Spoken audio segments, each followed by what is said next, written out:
نبی اکرم صلی اللہ علیہ وسلم نے حجۃ الوداع کے موقع پر خطبہ ارشاد فرمایا۔ آپ مبارک نے ارشاد فرمایا، اللہ تعالیٰ سے ڈرو، 5 نمازیں ادا کرو، اپنے اموال کی زکوٰۃ ادا کرو، مخصوص مہینے کے روزے رکھو، اپنے بڑوں کی فرما برداری کرو اور اپنے رب کی جنت میں داخل ہو جاؤ۔ حضرت ابو سعید خدری رضی اللہ تعالیٰ عنہ نبی کریم صلی اللہ علیہ وسلم کا یہ فرمان نقل کرتے ہیں، دنیا میٹھی اور سرسبز ہے، اللہ تعالیٰ نے تمہیں اس میں اپنا نائب بنایا ہے تاکہ وہ ظاہر کر دے کہ تم کیا اعمال کرتے ہو۔ دنیا سے بچو، عورتوں سے بچو، کیونکہ بنی اسرائیل کا پہلا فتنہ عورتوں میں پیدا ہوا۔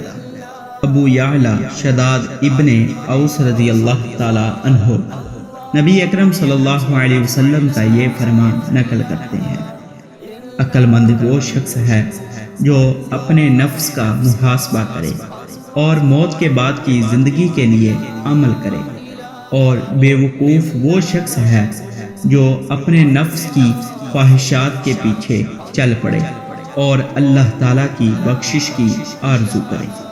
حضرت ابو ہریرہ رضی اللہ تعالیٰ عنہ روایت کرتے ہیں، نبی کریم صلی اللہ علیہ وسلم نے ارشاد فرمایا، آدمی کے اسلام کی خوبی میں یہ بات شامل ہے، وہ ہر بے مقصد اور بے فائدہ کاموں اور باتوں کو ترک کر دے۔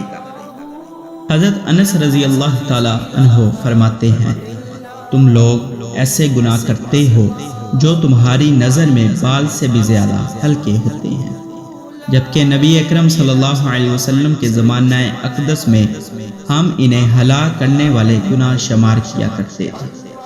حضرت جابر رضی اللہ تعالیٰ عنہ بیان کرتے ہیں، انہوں نے نبی اکرم صلی اللہ علیہ وسلم کے ہمراہ نجد کی سمت میں غزوے میں شرکت کی۔